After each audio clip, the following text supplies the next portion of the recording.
हरे कृष्ण। आज यहाँ पर उपस्थित भक्त सज्जन वृंद और मातृवृंद, हम भगवान श्री कृष्ण की वृंदावन लीलाओं में से आज से 4 दिन तक भगवान श्री कृष्ण के गोवर्धन धारण लीला के संबंध में चर्चा करेंगे। तो आप लोग सभी जानते हैं गिरिराज गोवर्धन ये भगवान कृष्ण के स्वरूप है, किंतु पहले ये ब्रजवासी लोग नहीं जानते थे कि गोवर्धन भगवान कृष्ण के स्वरूप है। ये ब्रज में जिस प्रकार अनेक पर्वत हैं, पहाड़ हैं, तो ब्रजवासी लोग गोवर्धन को भी एक ऐसे साधारण पहाड़ समझते थे। और भगवान श्री कृष्ण ये जानते थे कि ब्रजवासियों को गोवर्धन की महिमा के संबंध में पता नहीं है, इसलिए भगवान कृष्ण ने ये गोवर्धन धारण लीला का आयोजन किया। तो ये गिरिराज गोवर्धन वस्तुतः ये कोई साधारण पर्वत नहीं है। इनके नाम से ही पता चलता है गिरिराज, अर्थात गिरि पर्वतों में जो राजा। यहाँ तक कि हिमालय से भी ये गिरिराज गोवर्धन और अधिक विशालकाय और सुंदर पर्वत है। और गिरिराज गोवर्धन का आगमन ये गोलोक वृंदावन से हुआ है। तो हम लोग जानते हैं कि किस प्रकार भगवान श्री कृष्ण का अपना निजी धाम वैकुंठ जगत में गोलोक वृंदावन धाम है, जो वैकुंठ जगत के ऊपर है, सर्वोच्च धाम। तो भगवान श्री कृष्ण का जब इस धरती पर अवतरित होने का समय आया, जिस प्रकार भगवान श्री कृष्ण भगवत गीता में कहते हैं कि यदा यदा ही धर्मस्य ग्लानिर्भवति भारत अभ्युत्थानं अधर्मस्य तदात्मानं सृजाम्यहम् परित्राणाय साधूनां विनाशाय च दुष्कृतं धर्म संस्थापनार्थाय संभवामि। तो भगवान श्री कृष्ण के आविर्भाव का उद्देश्य होता है कि ये मुख्य उद्देश्य होता है परित्राणाय साधूनां। साधु अर्थात भक्त, जो भगवान कृष्ण के भक्त होते हैं, वैष्णव होते हैं, उनको साधु कहा जाता है। यहाँ तक कि भगवत गीता में भगवान कृष्ण घोषणा करते हैं कि अपिचेत सुदुराचारो भजन्ते मां अनन्य भाग साधुरेव समन्तव्य सम्यक व्यवसितो ऐसा। यहाँ तक कि कोई दुराचारी व्यक्ति भी यदि मेरा नित्य निरंतर भजन करता है तो उस व्यक्ति को साधु मानना चाहिए। ये भगवान श्री कृष्ण कह रहे हैं। तो इसका अर्थ है कि जो भगवान कृष्ण के भक्त हैं, जो कृष्ण का ही भजन करते हैं, ये लोग साधु पदवाची। तो भगवान कृष्ण के आविर्भाव का उद्देश्य होता है ऐसे साधु भक्तों की रक्षा करना।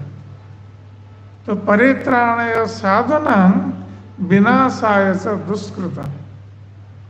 तो जब भगवान श्री कृष्ण अपने भक्तों की रक्षा के लिए अवतरित होते हैं तो उसके साथ साथ जो दुष्कृति न, जो आसुरी की प्रवृत्ति संपन्न है, जो भगवान कृष्ण को नहीं मानते हैं, ऐसे व्यक्तियों का विनाश करते हैं।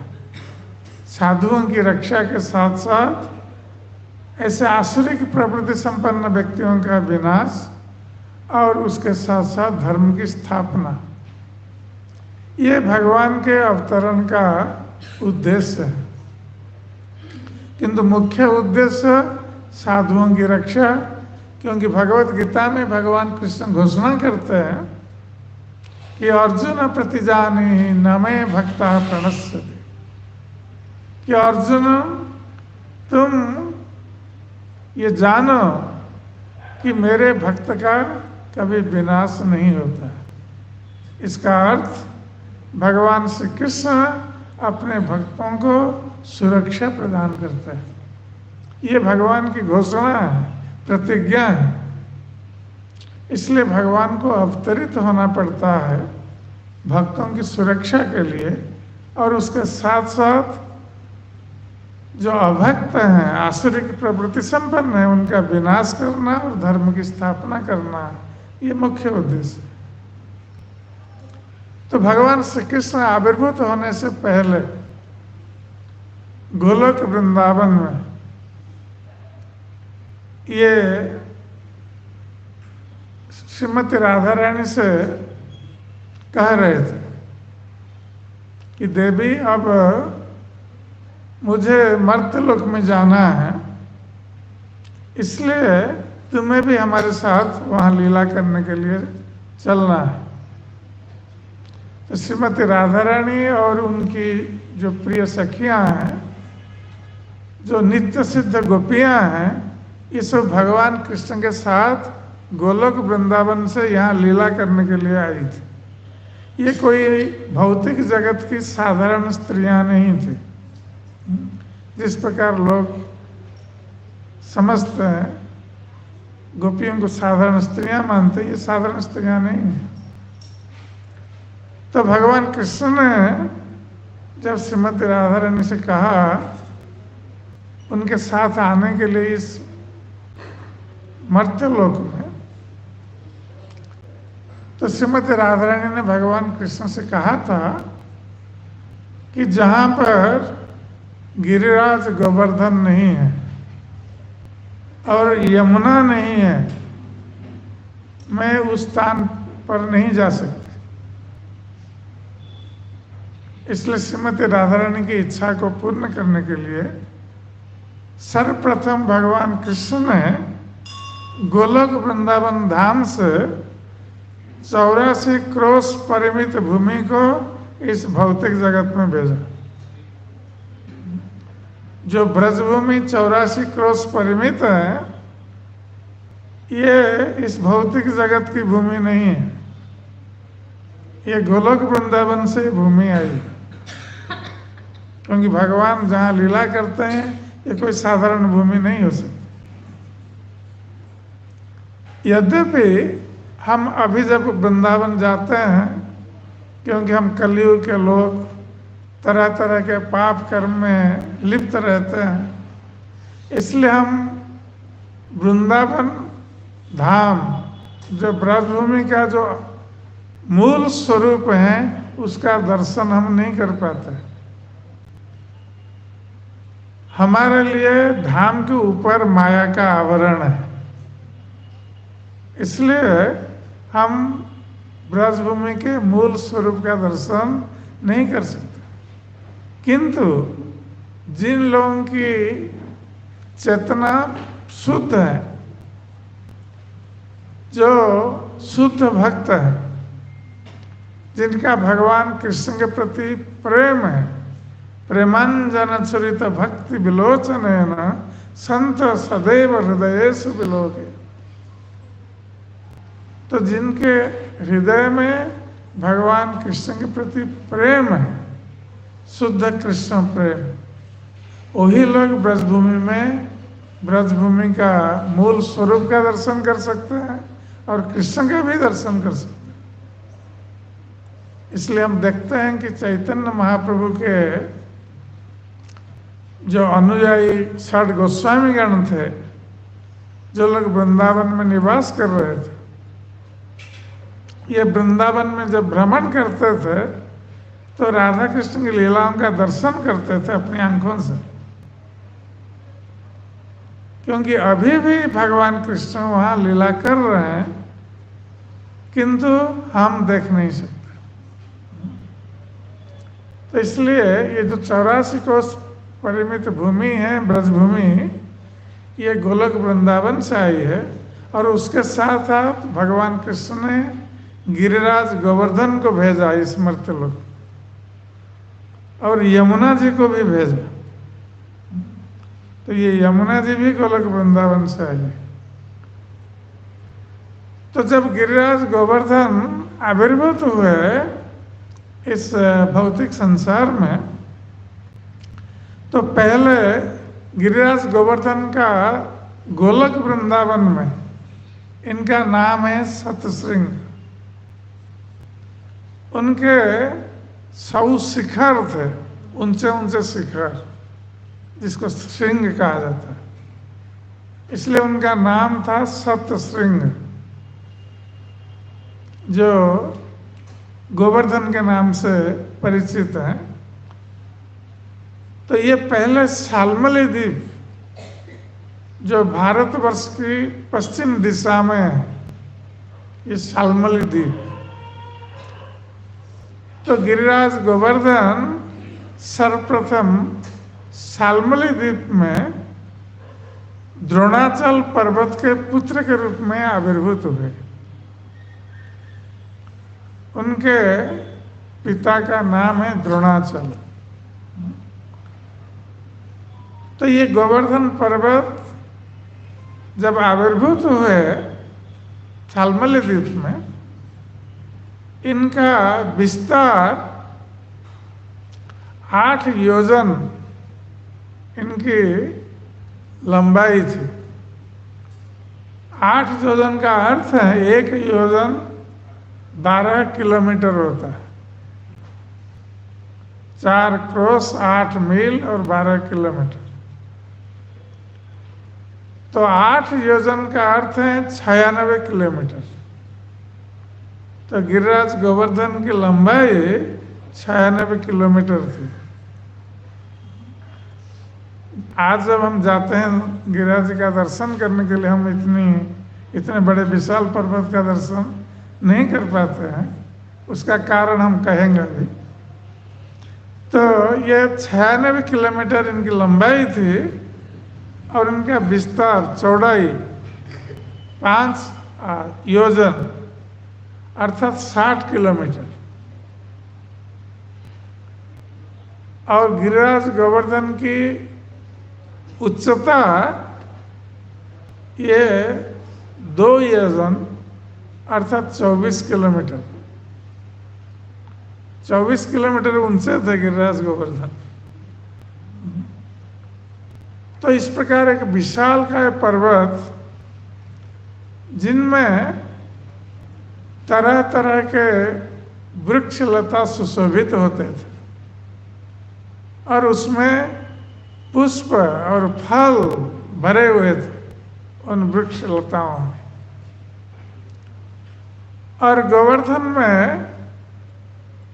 तरह तरह के झरने निर्जर ये भी प्रवाहित होती, और बहुत सुंदर घास, सुंदर सुंदर गुफाएं और तरह तरह के रत्न इस गिरिराज गोवर्धन पर्वत के ऊपर दृष्टिगत होते थे। रत्नमय पत्थर। उसके साथ साथ तरह तरह की रंगीन पत्थर भी दृष्टिगत होते थे। इसलिए भगवान कृष्ण जब लीला करते थे गोवर्धन के ऊपर, ग्वाल बालों के साथ ये रंगीन पत्थर लेके घिस करके तरह तरह के लाल, पीला, हरा, तरह तरह का रंग निकलता था उससे। तो अपने शरीर को सुशोभित करते थे तरह तरह के रंग में। तो इस प्रकार ये गिरिराज गोवर्धन विशालकाय पर्वत और बहुत सुंदर पर्वत के रूप में वो आविर्भूत हुए थे। तो एक बार वाराणसी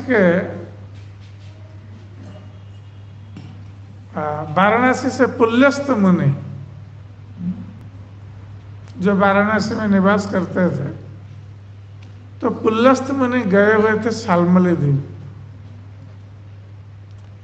तो शाल्मली द्वीप में जब पुल्यस्त मुनि ने देखा इस सुंदर गिरिराज गोवर्धन पर्वत को, तो वो बहुत आकर्षित हो गए। आकर्षित होकर उन्होंने सोचा कि यदि इस पर्वत को मैं वाराणसी ले जाऊं तो वहां पर इस पर्वत के ऊपर बैठकर मैं तपस्या कर सकता हूं। ये एक सुंदर पर्वत है और यहाँ निर्जन वन प्रदेश है, तो यहाँ तपस्या करने के लिए उपयुक्त स्थल है। तो ये सोचकर पुल्यस्त मुनि ने द्रोणाचल से कहा कि मैं तुम्हारा पुत्र गोवर्धन को अपने साथ ले जाना चाहता हूं वाराणसी। तो जब द्रोणाचल ने सुना मुनि का अनुरोध, ये बहुत दुखी हो गए द्रोणाचल पर्वत, क्योंकि गोवर्धन पर्वत द्रोणाचल के बहुत प्रिय थे। तो अपने प्रिय पुत्र को अब त्यागना पड़ेगा, इसलिए वो बहुत दुखी हो गए। और उनकी स्थिति उस प्रकार थी जिस प्रकार महाराज दशरथ की थी।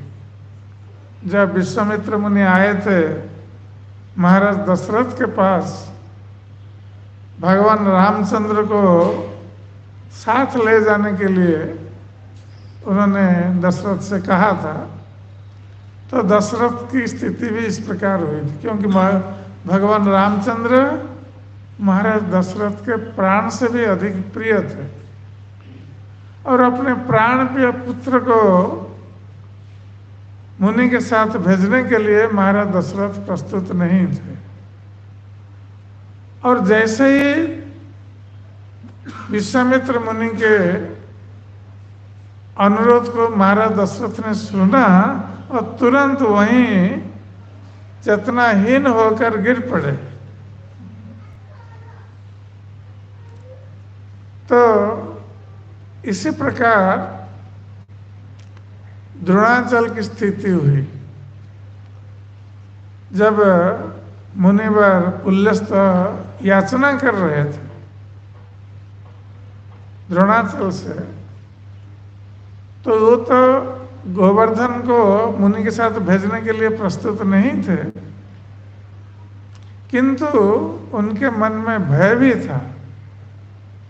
यदि मैं मुनि के अनुरोध को स्वीकार नहीं करता हूं तो मुनिवर मुझे श्राप दे सकते हैं। इस प्रकार महाराज दशरथ भी उस प्रकार सोच रहे थे, यदि विश्वामित्र की इच्छा को मैं पूर्ण नहीं करता तो मुनिवर मुझे श्राप दे सकते हैं।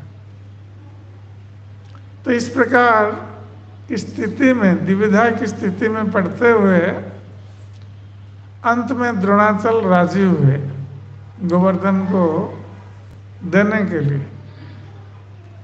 तो उस समय गोवर्धन ने मुनिवर पुल्यस्त से पूछा कि मुनिवर, मैं इतना विशाल का पर्वत हूं, तो आप मुझे इतनी दूर वाराणसी कैसे ले जाएंगे? तो पुल्यस्त मुनि ने कहा कि मैं अपनी योग शक्ति के प्रभाव से अपने हथेली पर रखकर तुम्हें आकाश मार्ग में वाराणसी ले सकता हूं। तो गोवर्धन ने पुलस्त मुनि से कहा कि ठीक है, किंतु मेरी एक शर्त है। मेरी शर्त है कि आप मार्ग में जहाँ कहीं भी मुझे भूमि पर रख देंगे, यदि आप मुझे कहीं भी भूमि पर रख देंगे, मैं वहाँ से फिर आगे नहीं जाऊँगा। तो पुलस्त मुनि ने कहा कि ठीक है, मैं तुम्हारी शर्त में राजी, क्योंकि तुम्हें कहीं भूमि पर रखने की आवश्यकता ही नहीं होगी। मैं योग शक्ति से आकाश मार्ग में उड़कर तुम्हें ले जाऊंगा। तो पुलस्त मुनि राजी हुए और गोवर्धन भी राजी हो गए उनके साथ जाने के लिए। तो पुलस्त मुनि अपने दाहिने हाथ की हथेली पर गोवर्धन को उठाए और आकाश मार्ग में उड़ते हुए वो आ रहे थे शाल्मली द्वीप से वाराणसी। तो जब ब्रजमंडल होकर जा रहे थे आकाश मार्ग में, तो उस समय गिरिराज गोवर्धन, जो वाराणसी जाना नहीं चाहते थे मुनि के साथ, क्योंकि उनको तो ब्रजमंडल में रहना था भगवान कृष्ण की लीला में, लीला का दर्शन और लीला में अंश ग्रहण करने के लिए। क्योंकि भगवान कृष्ण ने कई तरह की लीलाएं गोवर्धन पर्वत के ऊपर उनकी गुफाओं में की है। गोचारण लीला से लेकर अत्यंत अंतरंग लीलाएं भी भगवान कृष्ण ने गोवर्धन में ही की है। जैसे हम लोग सुनते हैं कि भगवान कृष्ण की रास लीला ये वृंदावन में हुई थी, और वृंदावन की रासलीला को पंचायती रास कहा जाता है। पंचायती रास इसलिए कहा जाता है कि वृंदावन की रासलीला में हर तरह की गोपियां सम्मिलित थी, किंतु गोवर्धन में जो रासलीला हुई थी चंद्र सरोवर के निकट, वहां बसंत रास हुआ था। वृंदावन में शरत रास, गोवर्धन में बसंत रास, और उस बसंत रास में भगवान कृष्ण ने अपने प्रिय अंतरंग गोपियों के साथ वहां रासलीला की थी। इसलिए गोवर्धन भगवान कृष्ण को बहुत प्रिय है, और वस्तुतः गिरिराज गोवर्धन भगवान कृष्ण के विस्तार रूप ही है। इसको आगे चलकर हम इसके संबंध में चर्चा भी करेंगे। तो गिरिराज गोवर्धन को तो भगवान कृष्ण की लीला में सहायक होना था और लीलाओं का दर्शन करना था। इसलिए जब पुलस्त मुनि ब्रजमंडल के ऊपर होकर जा रहे थे गोवर्धन जी को लेकर हथेली पर, तो गोवर्धन ने अपना भार बढ़ाना शुरू किया, और इतना विशाल का पर्वत तो भारी थे ही, किंतु अब उन्होंने और अपने भारीपन को बढ़ाया। और जब गोवर्धन पर्वत ने अपने वजन को बढ़ाया, अब पुलस्त मुनि गोवर्धन को अपनी हथेली पर रख नहीं सके, और वो इतने पीड़ित हुए कि वो शर्त भूल गए। जो शर्त उन्होंने रखी थी कि वो कहीं भूमि पर नहीं रखेंगे गोवर्धन को, वो शर्त भूल गए और आकाश मार्ग से नीचे आ गए ब्रजमंडल में। आकर गिरिराज गोवर्धन को रख दिया नीचे भूमि पर। तो भूमि पर रखने के पश्चात पुलस्त मुनि गए लघु शंका करने के लिए, और अपना कर्म से निवृत्त होकर जब आए और गोवर्धन जी को उठाया फिर ले जाने के लिए वाराणसी, तो गोवर्धन तो उठे नहीं। तो पुलस्त मुनि ने गोवर्धन जी को पहले मनाया कि चलो चलो तुम क्यों देर कर रहे हो, हम लोग जल्दी चलेंगे वाराणसी, उठो उठो उठो, ऐसा करके पहले मनाया। किंतु गिरिराज उठे नहीं। जब गिरिराज उठे नहीं तो पुलस्त मुनि क्रोधित हो गए। तो क्रोधित जब हो गए तो गिरिराज ने कहा कि मुनिवर आप क्यों क्रोधित हो रहे हैं, हमने तो पहले से ये शर्त रखी थी आपके सामने और आप उस शर्त में राजी भी थे कि मुझे कहीं भी आप भूमि पर रख देंगे। मैंने कहा था कि मैं वहां से नहीं उठूंगा, तो आपने मुझे यहाँ पर रख दिया भूमि पर, तो मैं क्या करूं। तो पुलस्त मुनि आप कुछ बोल नहीं सकते गोवर्धन को, क्योंकि वो शर्त को भूल गए हैं। तो क्रोधित होकर गिरिराज गोवर्धन को श्राप दे दिया कि तुम्हारा अहंकार हो गया है, इतना विशाल का पर्वत होने के कारण तुम्हारा अहंकार वृद्धि प्राप्त हो गया है, इसलिए तुम मेरे साथ जाने के लिए राजी नहीं हो रहे। इसलिए मैं तुम्हें श्राप देता हूं कि आज से तुम प्रतिदिन एक सरसों के बीज के हिसाब से तुम्हारा क्षय होगा।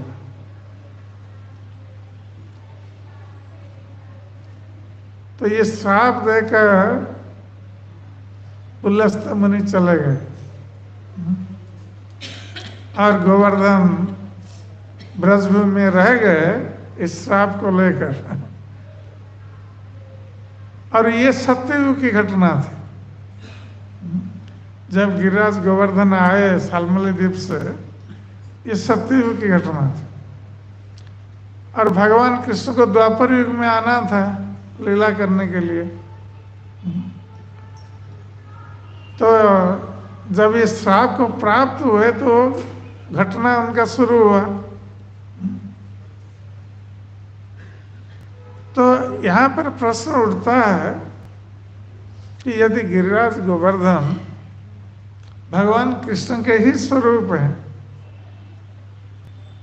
भगवान कृष्ण ने गिरिराज गोवर्धन के रूप में अपने को विस्तार किया है, तो मुनिवर उनको श्राप कैसे दे सकते हैं। तो ये भगवान की इच्छा से ही इस प्रकार घटना घटित हुई। भगवान कृष्ण चाहते थे कि गिरिराज गोवर्धन यहाँ रहेंगे, कहाँ, ब्रजभूमि में, और इतना विशाल काय पर्वत पर भगवान कृष्ण को लीला करनी थी द्वापर युग में आकर। तो भगवान कृष्ण के लिए तो कोई कष्ट नहीं था गोवर्धन के ऊपर लीला करने के लिए, किंतु उनके गौ और बछड़े, ग्वाल बाल, इनके साथ लीला करनी थी।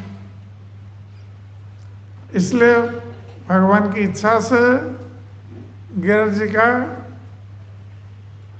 जी की उच्चता कम हो गई, आयतन और विस्तार कम होता गया। जैसे कि द्वापर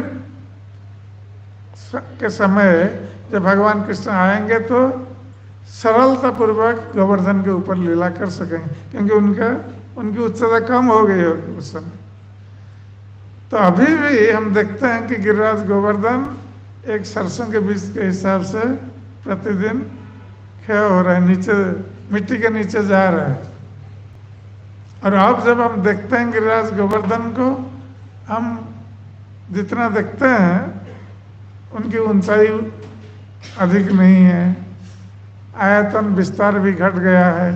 यहाँ तक कि 500 वर्ष पहले जब श्री चैतन्य महाप्रभु आए थे वृंदावन और उनके गोस्वामीगण वृंदावन में निवास कर रहे थे, उस समय गोवर्धन की परिक्रमा 40 किलोमीटर थी। आज तो 21 किलोमीटर है, उस समय 40 किलोमीटर की परिक्रमा करते थे। इसका अर्थ है गोवर्धन और बड़े थे उस समय, और ये प्रतिदिन घट रहा है।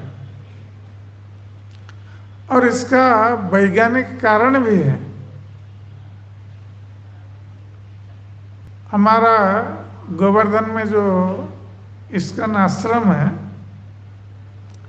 जब हम वहाँ पर थे और हम रिनोवेशन कर रहे थे आश्रम का पुनरुद्धार, क्योंकि वो बहुत बड़ा एक छतरपुर महाराज का राजप्रसाद था वहाँ पर। वो पुराना था और जीर्ण शीर्ण अवस्था में था। तो जब इस्कन को प्राप्त हुआ वो स्थान, हम लोग उसका पुनरुद्धार कर रहे थे। तो पानी के लिए वहाँ सब खारा पानी है। पानी के लिए हम लोगों ने बुलाया था जियोलॉजिकल सर्वे ऑफ इंडिया के लोगों को दिल्ली से, और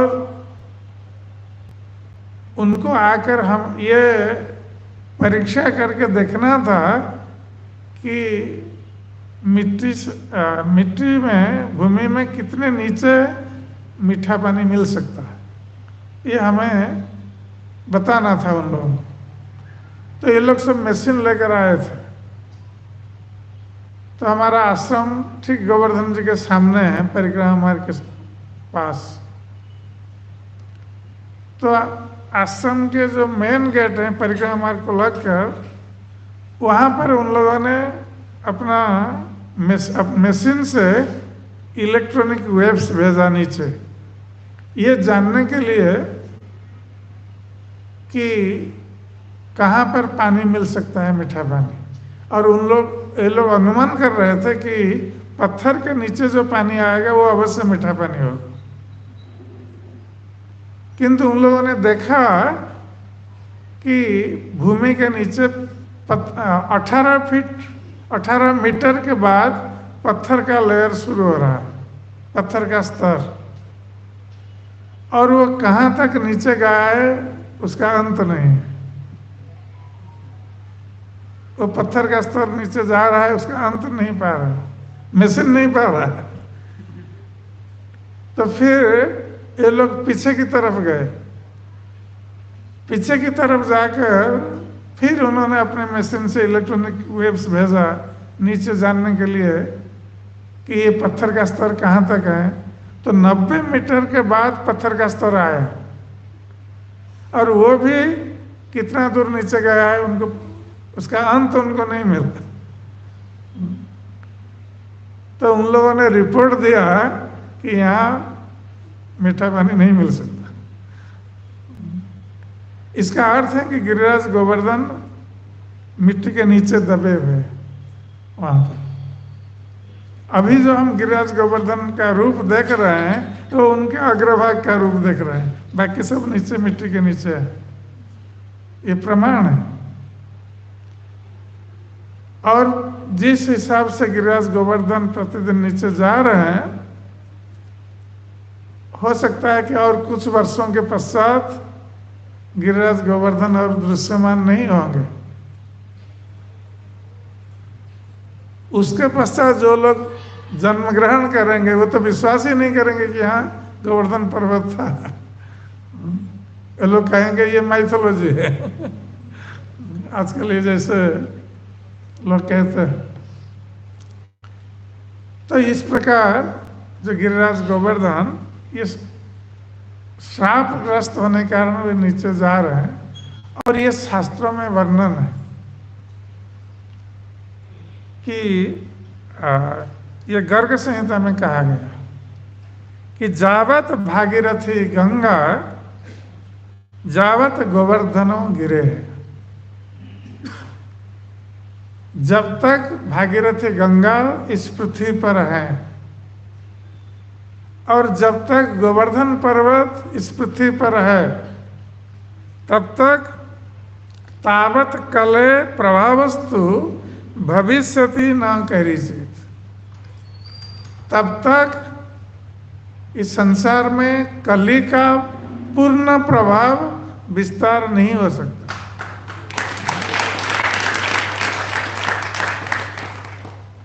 इसलिए जो भाग्यशाली हैं जब तक गिरिराज गोवर्धन है और गंगा जी है, इसका लाभ उठाना चाहिए। क्योंकि गिरिराज गोवर्धन बहुत कृपामय है, तो सभी की इच्छा पूर्ण करता है। आगे हम चलकर इसकी चर्चा करेंगे। क्योंकि स्वयं भगवान का विस्तार रूप ब्रज में, ऐसे तो बहुत सारे पर्वत हैं, किंतु 3 पर्वत मुख्य हैं। एक तो गिरिराज गोवर्धन, जो भगवान कृष्ण के स्वयं विस्तार रूप है, और दूसरा पर्वत नंदग्राम में है, नंदीश्वर पर्वत, जो पहाड़ के ऊपर नंद महाराज का भवन है, वो नंदीश्वर पर्वत है। और नंदीश्वर पर्वत शिव जी का विस्तार रूप है। शिव जी पर्वत के रूप में नंद महाराज के भवन को अपने मस्तक पर धारण किए हुए। और बरसाना में जो पर्वत है, बरसाना का नाम ही पर्वत का अनुसार हुआ है। ये बृहद सानु, वो पर्वत का नाम है, बृहद सानु। और बृहद सानु से वो बरसाना हुआ है अभी बाद में।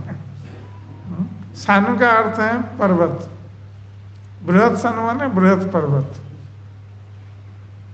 तो वहां जो पर्वत है, इसके 4 श्रृंग है, शिखर है, और कहा जाता है कि ये ब्रह्मा जी के विस्तार रूप है। ब्रह्मा जी स्वयं वृषभानु महाराज के भवन को अपने मस्तक पर धारण किए। तो ब्रह्मा, विष्णु और शिव, ये तीनों पर्वत के रूप में ब्रजमंडल में। तो इस प्रकार जो गिरिराज गोवर्धन का जो चरित्र है, गोवर्धनस्य प्रकटं चरित्रम नृणं महापापहरं पवित्रम। इसलिए गिरिराज गोवर्धन का जो चरित्र है, उनकी कथा है, उनकी लीला है, ये महापापहर है।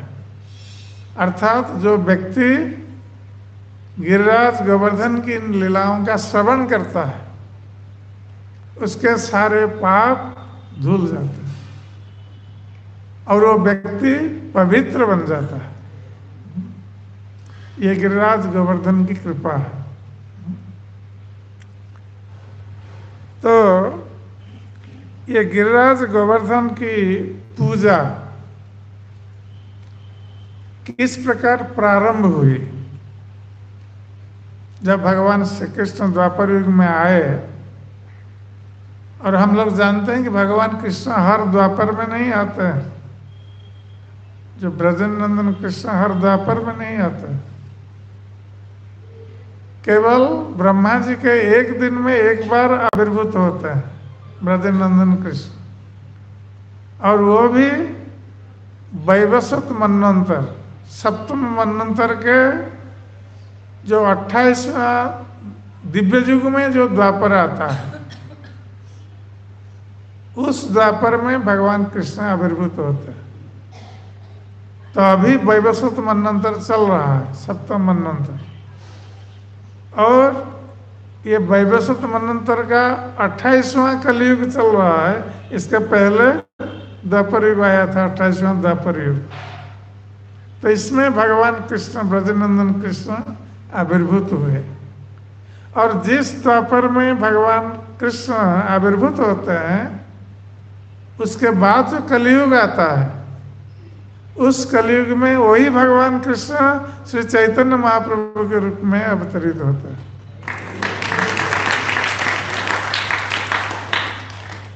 इसलिए हम परम सौभाग्यशाली हैं कि इस कलयुग में स्वयं भगवान कृष्ण चैतन्य महाप्रभु के रूप में आविर्भूत हुए हैं, कलयुग के पतित लोगों का उद्धार करने के लिए।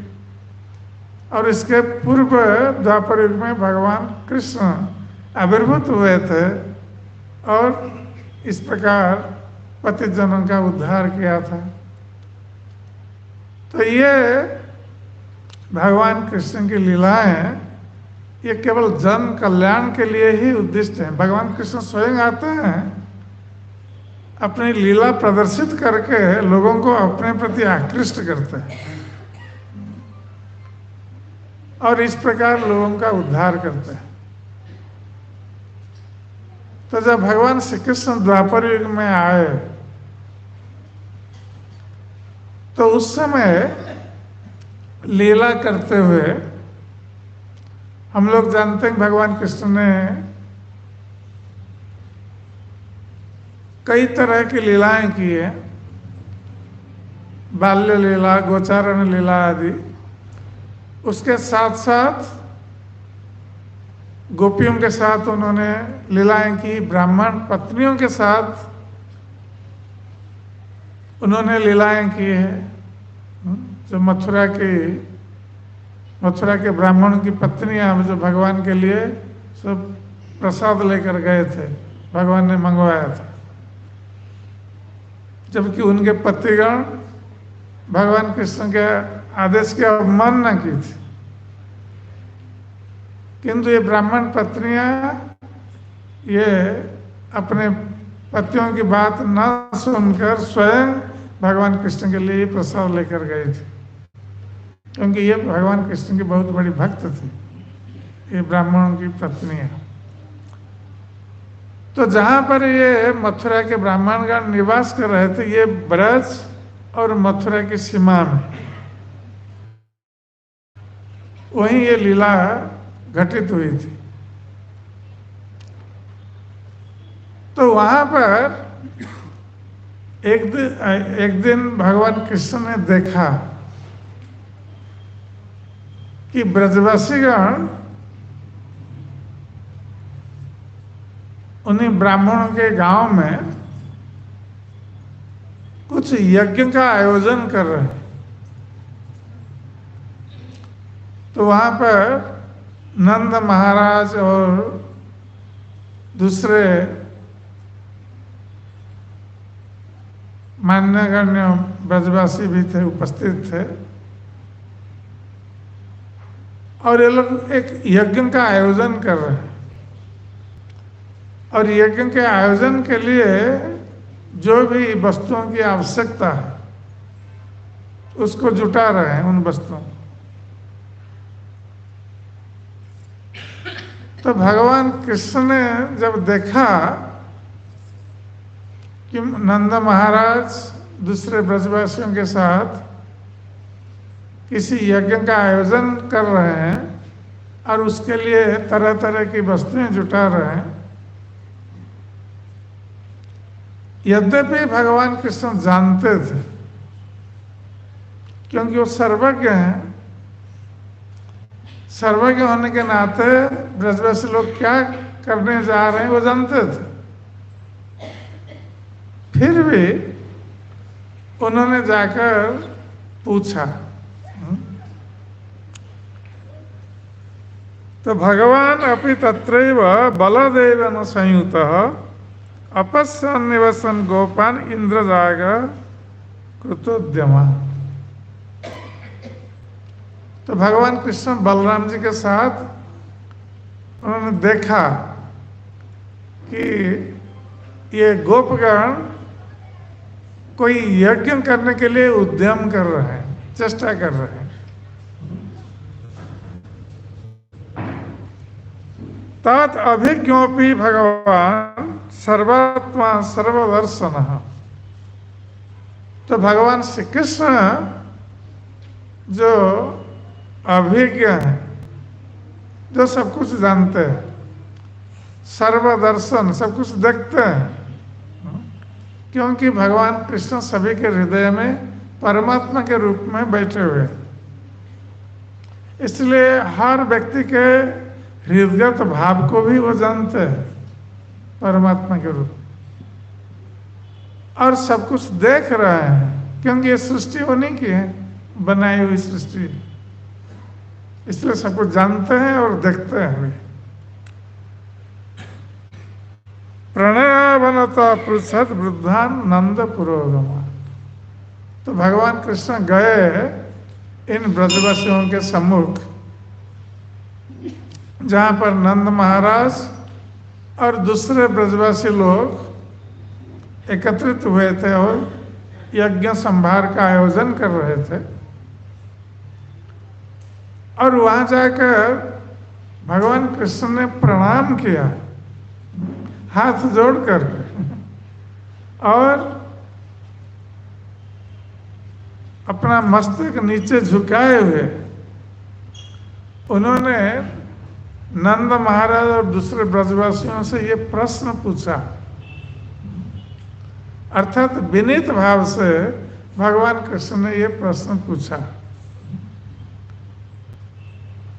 जबकि भगवान कृष्ण संसार के स्वामी हैं, किंतु वो नंद महाराज के पुत्र के रूप में लीला कर रहे हैं।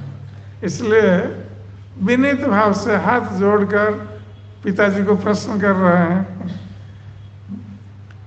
तो उन्होंने ये प्रश्न पूछा, क्या कथ्यता में पिता कोयं संभ्रमो व उपागत। तो उन्होंने नंद महाराज से कहा कि हे पिता, ये आप मुझे बताइए कि ऐसा कौन सा बड़ा काम आकर पहुंच गया है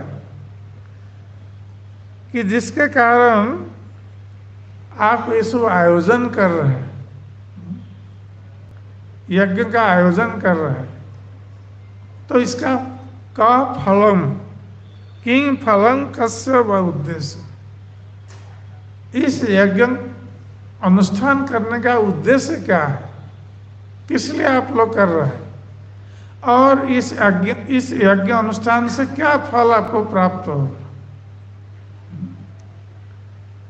केन वा साधते मखा, और आप लोग किन वस्तुओं के द्वारा ये यज्ञ साधन करना चाह रहे हैं। तो ये भगवान कृष्ण का प्रश्न नंद महाराज और दूसरे जो मुख्य ब्रजवासीगण उपस्थित थे उनसे प्रश्न कर रहे हैं। एतद् ब्रूहि महान कामा मह्यं शुश्रूषवे पिता। तो भगवान कृष्ण कहते हैं कि हे पिता, इस यज्ञ के उद्देश्य, इसका फल और किस उपाय से यज्ञ अनुष्ठान होगा, इसके संबंध में जानने के लिए या इसके संबंध में सुनने के लिए मेरे मन में बहुत बड़ी इच्छा जागृत हो रही।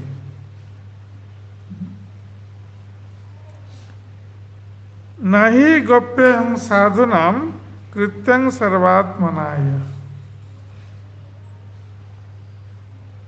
तो भगवान कृष्ण ने सोचा कि वो छोटे बालक थे, कितने साल के थे, 7 साल के।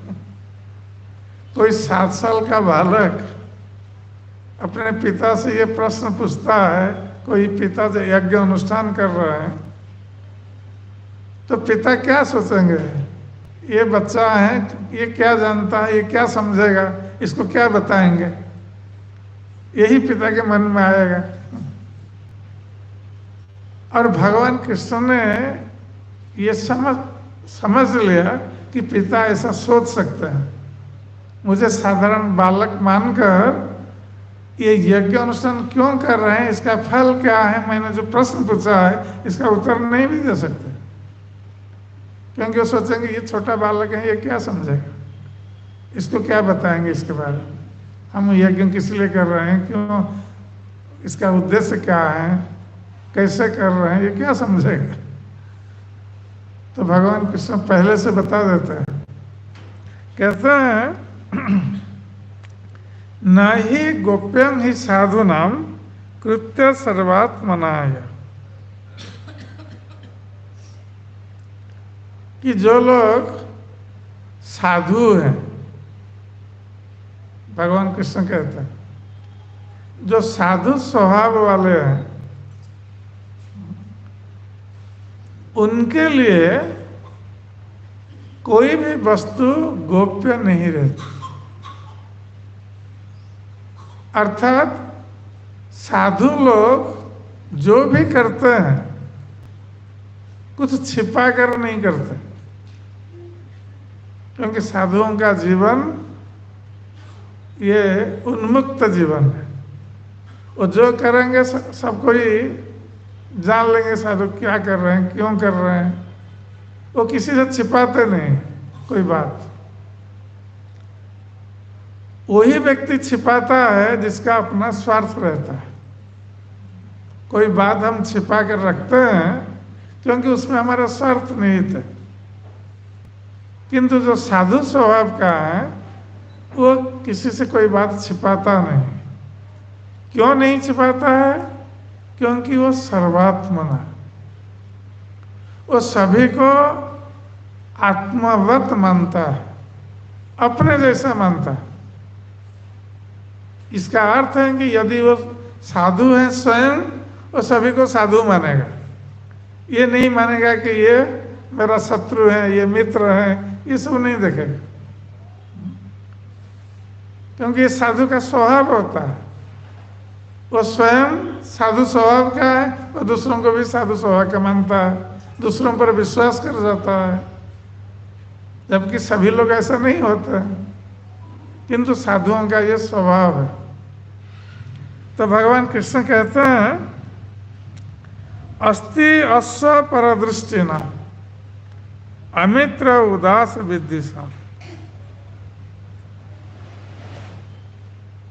तो कहते हैं कि इन साधुओं का स्वपर दृष्टि नहीं है। अर्थात जैसे गृहस्थ में होता है, गृहस्थ लोग सोचते हैं ये मेरा है, वो दूसरे का है, अब मैं और मेरा और वो दूसरे का है, वो पर है, दूसरा है, वो मेरा नहीं है। ये दृष्टि साधारण रूप से हम भौतिक जगत में देखते हैं, विशेष रूप से गृहस्थों में। किंतु जो वास्तविक साधु हैं उसमें स्व पर दृष्टि नहीं होती। वो मैं और मेरा ये भाव उसमें नहीं होता, वो अपने स्वार्थ विहीन होता है। अमित्र उदास्त विद्विषा। और यहां तक कि साधुओं के लिए जो उनका मित्र नहीं है, अर्थात जो उनके प्रति विद्वेष भाव पोषण करता है, साधुओं के भी शत्रु होते हैं, जबकि साधु नहीं सोचते हैं किसी को शत्रु या किसी को शत्रु नहीं मानते हैं। किंतु कुछ लोग ऐसे होते हैं जो साधुओं के प्रति शत्रुता का आचरण करते हैं। तो इस संसार में कुछ लोग होते हैं जो मित्र होते हैं, कुछ विद्वेष भाव पोषण करते हैं, शत्रु बनते हैं, और कुछ उदासीन होते हैं। उदासीन का अर्थ जो शत्रु नहीं है, मित्र भी नहीं है। ये उदासीन लोग के संबंध में भगवान कृष्ण कह रहे हैं, क्योंकि जो शत्रु हैं हम तो समझ जाएंगे ये शत्रु है हमारे, जो मित्र हैं वो मित्र हैं। किंतु जो उदासीन है, जो शत्रु नहीं है और मित्र भी नहीं है, तो भगवान कृष्ण कहते हैं उदासीन अरिवत वर्ज्य आत्मत सुहृत उच्यते। तो जो सुहृत है अर्थात जो मंगलाकांक्षी बंधु है, हम उसको आत्मवत मानते हैं, अपना मानते हैं, जो हमारी मंगल कामना करता है, तो हम उसको अपना मानते हैं, बंधु मानते हैं। किंतु ये उदासीन लोग, ये ना तो किसी के बंधु होंगे ना किसी के शत्रु होंगे, वो किसी के नहीं। इसलिए भगवान कृष्ण कहते हैं कि उदासीन लोगों को शत्रुवत त्याग देना चाहिए, उन पर विश्वास नहीं करना चाहिए। उदासीन अर्थ इसको हम अंग्रेजी में कहेंगे न्यूट्रल। तो ये उदासीन लोग, इनको अरिवत वर्ज्य, वो शत्रु के समान वो वर्ज्य है, अर्थात त्यागने योग्य है। ज्ञात्वा अज्ञात च कर्माणि जनयों अनुतिष्ठति विदुषा कर्म सिद्धि सा जथा न विदुषो भवे। तो भगवान श्री कृष्ण इसको सारे तर्क दे रहे हैं ये जानने के लिए कि नंद महाराज और गोपगण ये यज्ञ का अनुष्ठान क्यों कर रहे हैं। और यद्यपि भगवान कृष्ण जानते थे कि ये लोग इंद्र की पूजा करने के लिए ये यज्ञ अनुष्ठान कर रहे हैं, फिर भी वो पूछ रहे हैं क्यों? क्योंकि भगवान श्री कृष्ण एक तो इंद्र का गर्व खंडन करना चाहते थे, क्योंकि इंद्र आदि देवतागण ये सब भगवान के द्वारा अधिकृत है।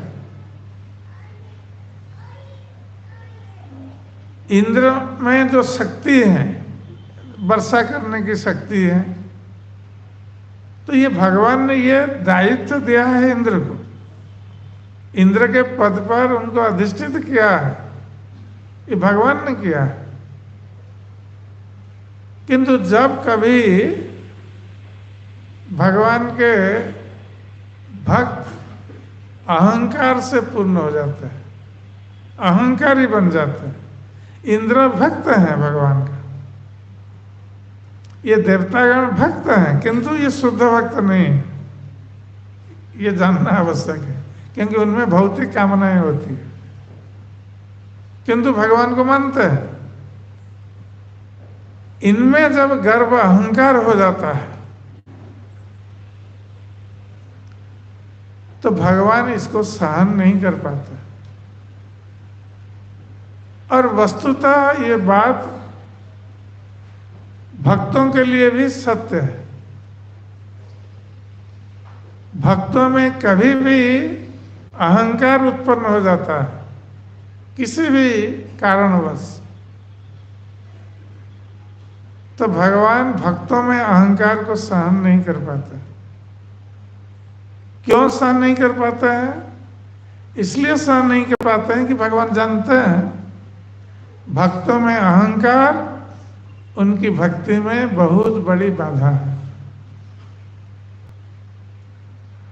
जिस भक्त में अहंकार आ गया उसका पतन सुनिश्चित है। इसलिए चैतन्य महाप्रभु बार बार इस बात पर ध्यान देने के लिए कहते हैं, तृणादपि सुनीचेन तरोरपि सहिष्णुना अमानीना मानदेन कीर्तनीय सदा। कि भक्त को रास्ते में पड़े हुए तिनके से भी अपने को नीच समझना चाहिए, वृक्ष से भी बढ़कर सहिष्णु होना चाहिए, अपने लिए सम्मान की आशा नहीं करनी चाहिए, किंतु दूसरों को सम्मान देने के लिए हर समय प्रस्तुत रहना चाहिए। जब भक्त में इस प्रकार का भाव उत्पन्न हो जाए तब वो भगवान का नाम कीर्तन ठीक ढंग से कर सकता है। वो सदा सर्वदा भगवान का नाम कीर्तन कर सकता है। यदि मन में अहंकार आ गया तो उसका नाम कीर्तन भी ठीक नहीं होगा, और नाम कीर्तन ठीक नहीं होगा, हृदय शुद्ध नहीं होगा, और अहंकार के कारण हम दूसरों के चरणों में, वैष्णवों के चरणों में अपराध करेंगे। तो इसलिए भक्तों को बहुत सतर्क रहना चाहिए, इस अहंकार से दूर रहना चाहिए। तो भगवान चाहते थे इंद्र में जो अहंकार आ गया है, क्योंकि भगवान का प्रतिनिधि है इंद्र, तो इंद्र में जो अहंकार रहा है उसका खंडन करना भगवान चाहते थे। और इसके साथ साथ भगवान कृष्ण का दूसरा उद्देश्य था कि भगवान कृष्ण ये नहीं चाहते थे कि उनके भक्त दूसरे देवी देवताओं की पूजा करें।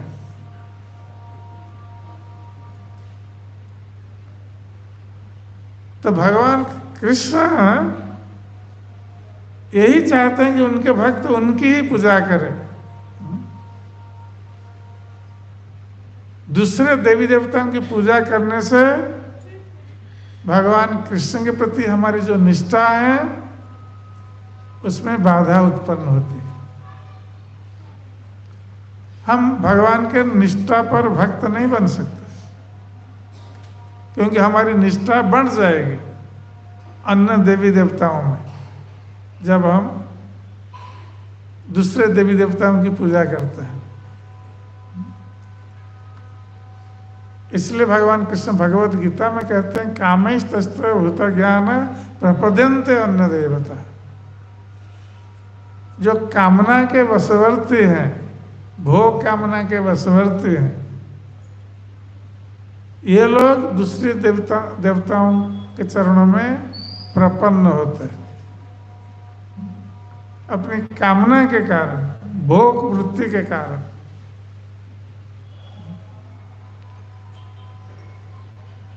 इसलिए उनको भगवान कहते हैं ये अल्पमेधसा, ये लोग इतना बुद्धिमान नहीं है।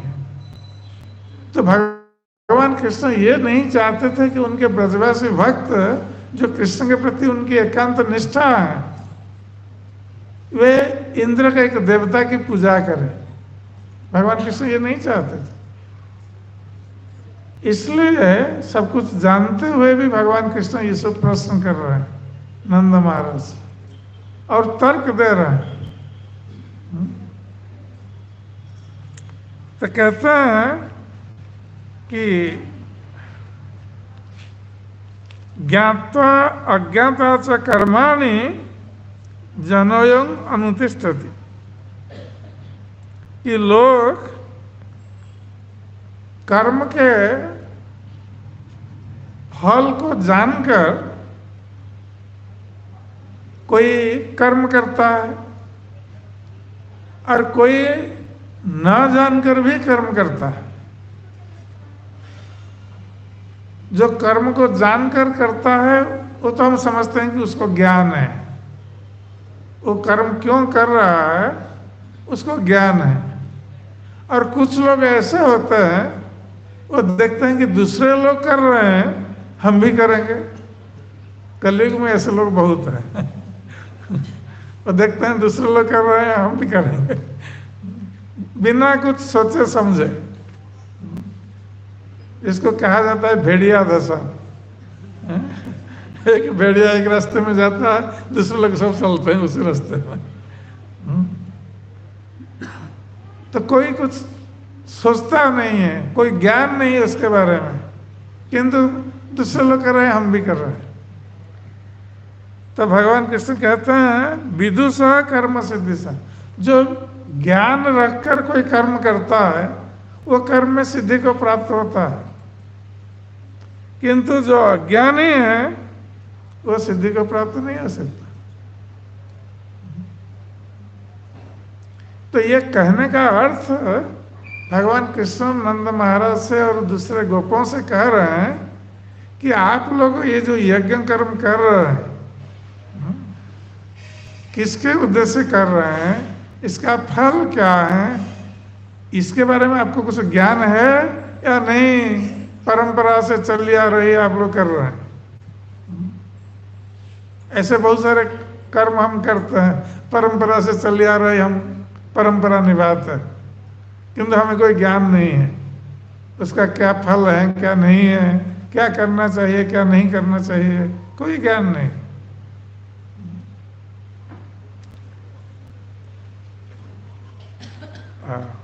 तत्र तावत् क्रिया योग भवतां की विचारितः। तो भगवान कृष्ण प्रश्न कर रहे हैं कि आप लोग जो ये सकाम कर्म कर रहे हैं, कोई कामना लेकर ये कर्म कर रहे हैं, यज्ञ अनुष्ठान कर रहे हैं, क्या आपने इस पर भली भांति विचार किया है?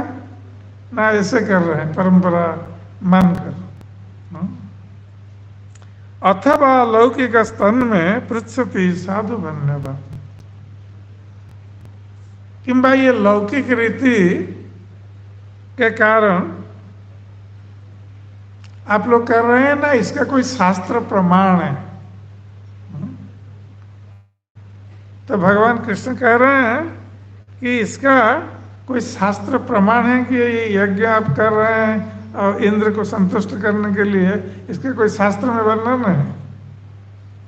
अथवा ये लौकिक लोक मत से कर रहे हैं, हर साल कर रहे हैं तो इस साल भी कर रहे हैं, दूसरे लोग कर रहे हैं, हम कर रहे हैं। तो भगवान कृष्ण ने इस प्रकार जो प्रश्न पूछा, अब नंद महाराज उत्तर दे रहे हैं भगवान कृष्ण को। तो नंद महाराज कह रहे हैं कि पर्जन्य भगवान इंद्र मेघास्तास्मैप्त मूर्ते। तो नंद महाराज कहते हैं कि जो इंद्र हैं, ये इंद्र वर्षा करते हैं, ये वर्षा के देवता हैं इंद्र। तो पर्जन्य भगवान इंद्र मेघास्त तस्य आत्ममूर्त है।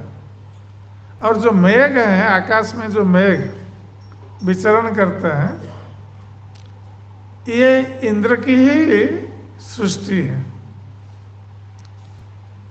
तो मेघ के माध्यम से इंद्र वर्षा करते हैं।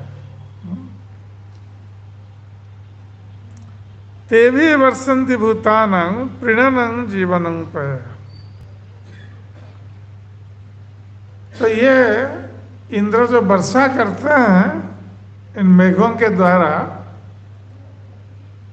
तो ये किस लिए वर्षा करते हैं? भूतानां प्रीणनं, ये सारे प्राणियों को प्रसन्न करने के लिए। और जीवनं पयः,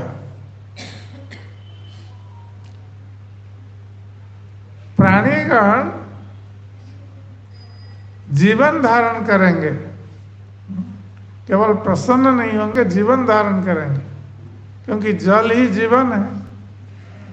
यदि वर्षा नहीं होगी तो हमारी अवस्था क्या होगी हम जानते हैं। जहाँ जहाँ कई सालों से वर्षा नहीं होती है, लोग कितना कष्ट वो करते हैं। कोई शस्य उत्पादन नहीं हो सकता, और शस्य उत्पादन नहीं होगा तो हम खाद्य प्राप्त नहीं कर सकते। तो हम वर्षा पर, जल पर निर्भर करते हैं। तो नंद महाराज समझा रहे हैं भगवान कृष्ण को कि इंद्र वर्षा करते हैं, वर्षा के कारण हम जल को प्राप्त होते हैं, इसलिए हम शस्य उत्पादन करते हैं और घास भी पनपते हैं, जिससे हमारे गौ भी घास को खाद्य के रूप में ग्रहण करती हैं गौएं। तो तंग तात वयं अन्य वामुर्चंग पतिंग ईश्वरम। तो हे तात, नंद महाराज भगवान कृष्ण को पुत्र संबोधन करते हुए कहते हैं, हे वत्स, ये इंद्र जो है ये मेघों का स्वामी है, वामुर्चंग पति, ये मेघों का स्वामी है। द्रव्यस्तरेतसा सिद्धि यजन्ते क्रतुभिर नराः। तो ये मेघों के द्वारा इंद्र वर्षा के रूप में जो शस्य उत्पादन करने में सहायक होता है, जिससे प्राणीगण जीवन धारण करते हैं। इसलिए प्राणीगण क्या करते हैं? यजन्ते क्रतुभी नरा। तो प्राणीगण इस यज्ञ के माध्यम से इंद्र की पूजा करते हैं, क्योंकि इंद्र से उनको उपकार मिलता है, वर्षा जल प्राप्त होते हैं जिससे शस्य उत्पादन होता है, प्राणीगण जीवन धारण करते हैं। इसलिए प्राणियों का कर्तव्य है इंद्र की पूजा करना यज्ञ के द्वारा। जायनं विसृजे धर्मं परम पर्यागतं नरः कामद्वेषाद् भयाल्लोभात् स वै नाप्नोति शोभनम्। तो नंद महाराज ने कह दिया भगवान कृष्ण से कि ये जो परंपरा से ये हमारा धर्म चला आ रहा है, इंद्र पूजा का धर्म, इंद्र की पूजा करने का जो यज्ञ हम करते हैं, ये परंपरा से चली आ रही है। ये शास्त्र में कहीं वर्णन नहीं है, किंतु परंपरा से चली आ रही है। किंतु इसका जो त्याग देता है जो व्यक्ति, इंद्र की पूजा नहीं करता, जो परंपरा से चली आ रही, द्रव्य कामाद देशाद, कोई कामना के कारण या द्वेष भाव के कारण इंद्र के प्रति, या भय के कारण, या लोभ के कारण, तो ये कभी कभी हम यज्ञ अनुष्ठान करने में हिचकिचाते हैं लोभ के कारण, क्योंकि हम सोचते हैं कि इसमें बहुत सारा धन व्यय हो जाएगा, या धार्मिक कर्म में धन व्यय होगा, इसलिए हम करना नहीं चाहते हैं, ये लोभ है। तो नंद महाराज कह रहे हैं कि काम, लोभ और द्वेष के कारण यदि कोई ये परंपरा से चली आ रही ये जो पूजा है इंद्र की, इसको नहीं करता है, तो उसके लिए कोई मंगल साधन नहीं हो सकता, उसका मंगल नहीं होगा, वो अमंगल को निमंत्रण देगा। तो जब इस प्रकार नंद महाराज ने कृष्ण को समझाया, तब भगवान श्री कृष्ण बोलने जा रहे हैं नंद महाराज। और अब भगवान श्री कृष्ण इस प्रकार का तर्क देंगे जो कर्म मीमांसा पर आधारित है, जबकि वो तर्क शास्त्र सम्मत नहीं है, किंतु कर्म मीमांसा का जो तर्क है, ये जो नास्तिक होता है उनका तर्क होता है। तो भगवान कृष्ण उस प्रकार का तर्क देकर अब नंद महाराज से कहेंगे कि इंद्र की पूजा क्यों नहीं करनी चाहिए। तो इसकी चर्चा हम कल करेंगे, आज हमारा समय हो गया है। हरे कृष्ण।